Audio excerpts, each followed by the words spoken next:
Hello, and welcome to another episode of the Church Finance and Minister Tax Podcast. My name is Michelle Brown, and I am honored to be your host.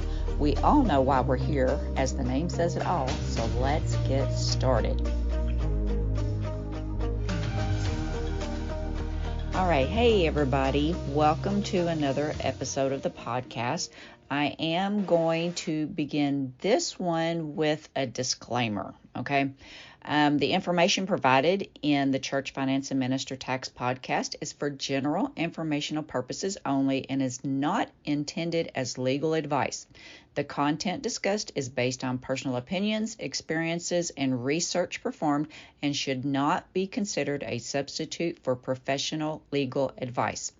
Always consult a qualified attorney or legal expert for advice regarding your specific situation. I and any guest I have of this podcast are not responsible for any actions taken based on the information provided. So why did I give that disclaimer?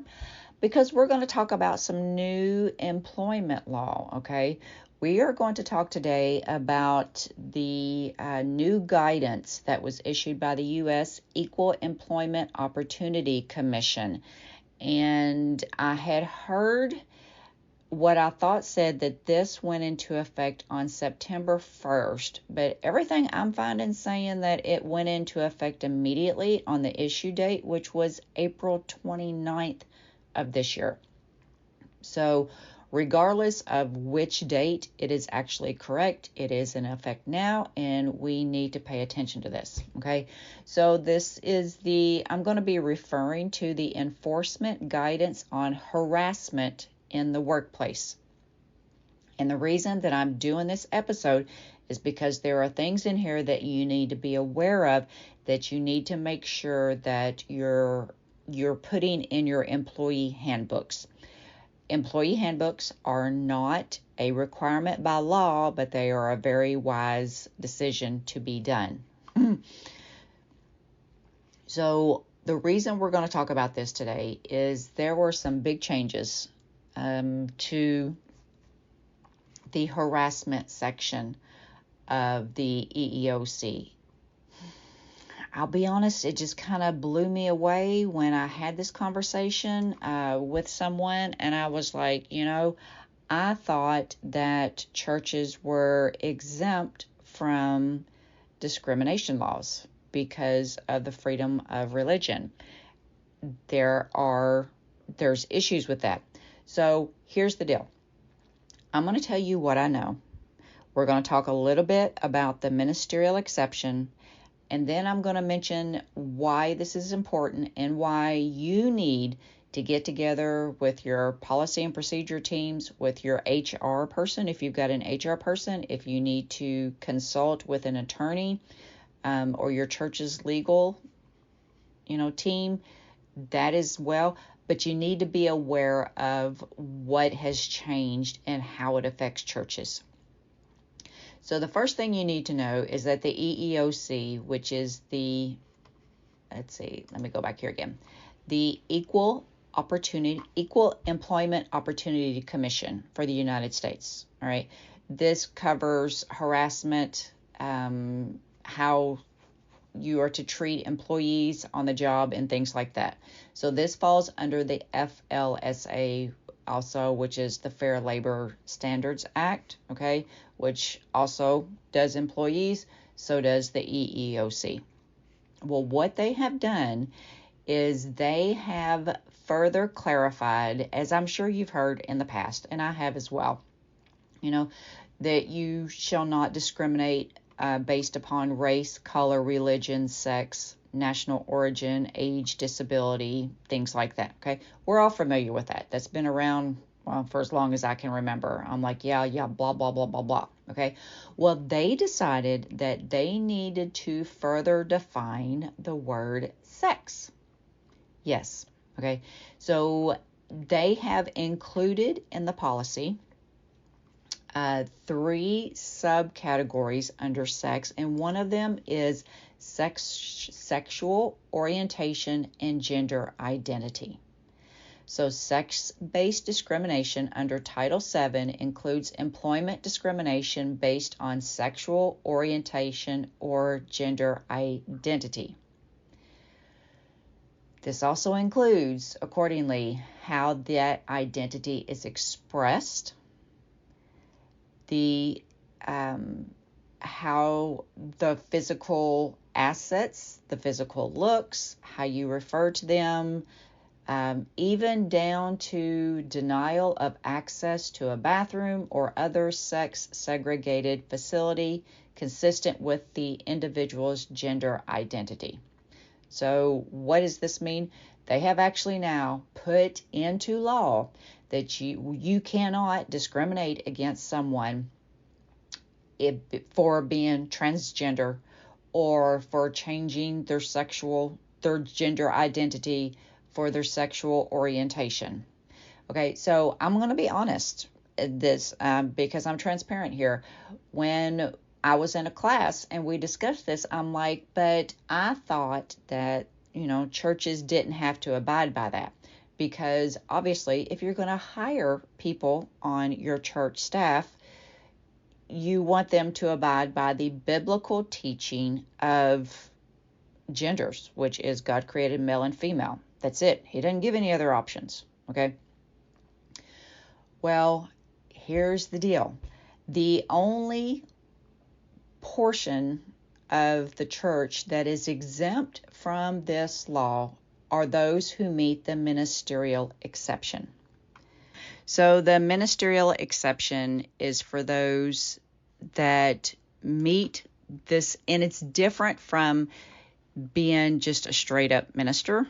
People can qualify for the ministerial exception that are not ministers.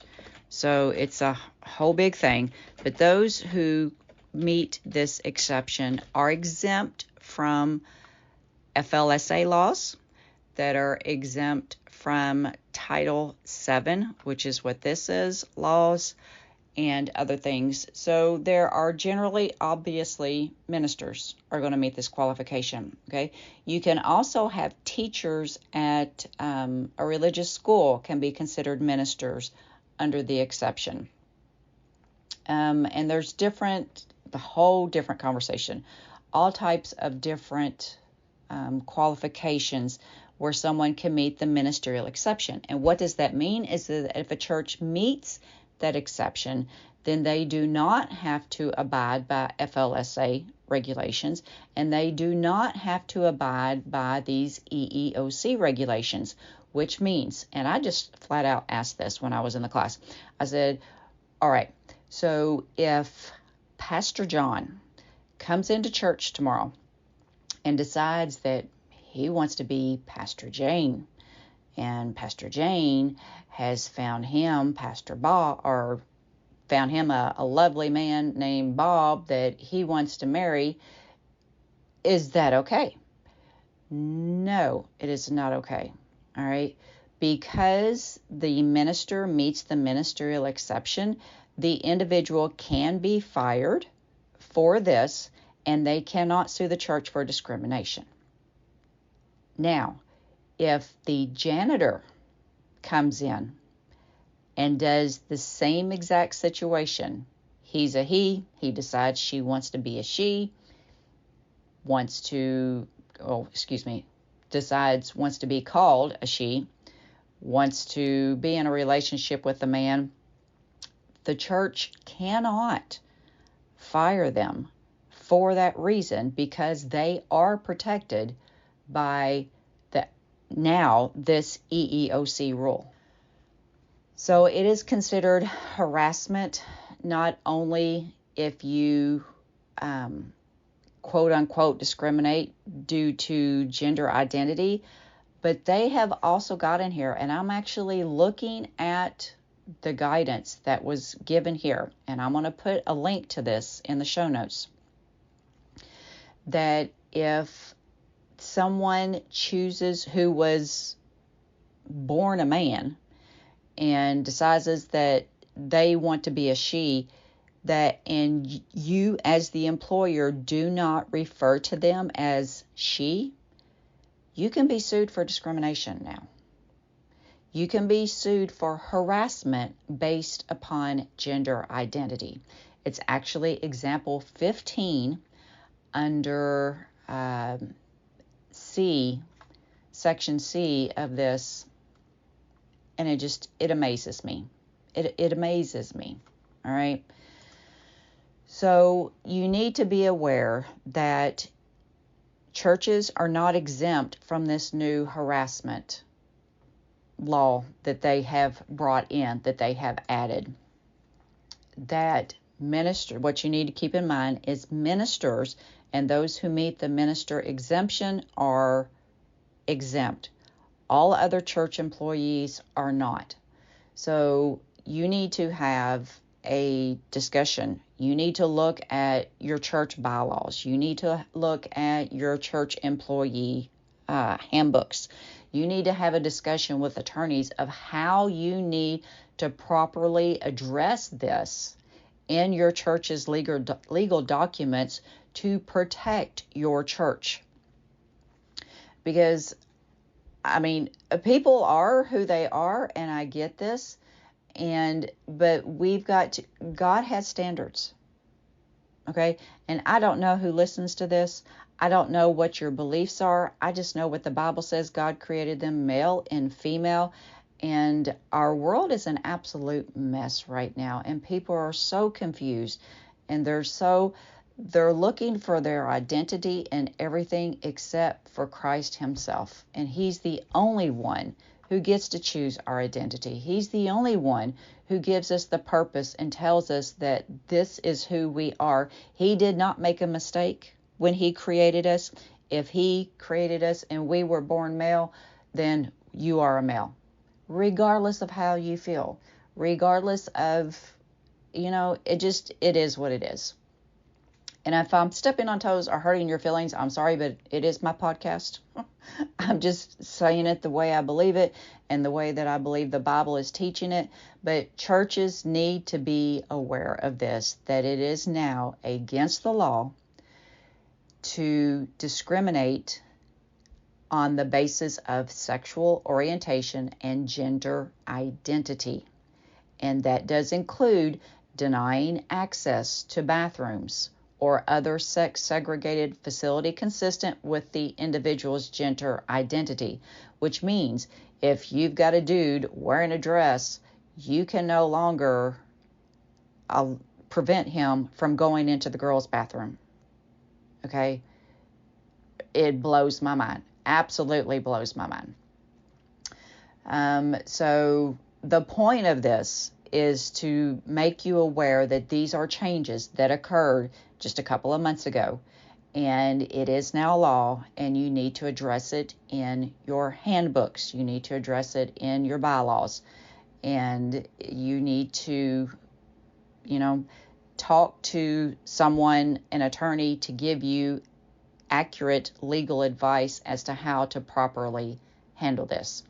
And that's all I wanted to do, was to make you aware of these changes, that they have expanded the definition of discrimination based on sex to now include sexual orientation and gender identity. All right. And that's all. I just want you all to be aware of this. Of course, there were other things that they expanded upon, which totally made sense. In here they've also got harassment based upon religion, because you're not supposed to discriminate against religion. But again, they do have that separation and that freedom of religion for churches to hire ministers. If you have a very conservative Southern Baptist church who has an advertisement, they're hiring for a senior pastor. Most cases, a female Catholic priest who applies is not going to get the job, and she cannot sue them for discrimination because of that, again, that ministerial exception. All right, but and that's where we've got to make sure that under employment law that we're keeping this and understanding ministerial exception and what that guidelines protect versus just regular church employees who do not meet the ministerial exception. You do have to apply all of these laws under the EEOC and the FLSA laws. Okay, so just a lot going on this year with employment law. And if you're doing in-house payroll, you need to be aware of these things. Again, an employee handbook is not required by law, but it's a very wise decision to have one. And if you're outsourcing your payroll, you need to talk to your payroll individual. If you've got an HR person, they need to be aware of these law changes, and you need to see specifically how does this relate to our churches and how does it affect specific positions that we would be hiring for in the church. And that's all I'm going to say. Because again, I am not giving you legal advice. I'm just making you aware of employment law that is out there so that you can be aware of it and get the help that you need. All right. All right. That is going to wrap up this episode. I know it's a little chunky, but I'm not an attorney, but I wanted to make you aware of this, okay? So until next time, my friend, let's all strive to make a positive impact in this world and not just an income. And remember to always look your best, do your best, and be your best. Talk to you soon. Bye-bye.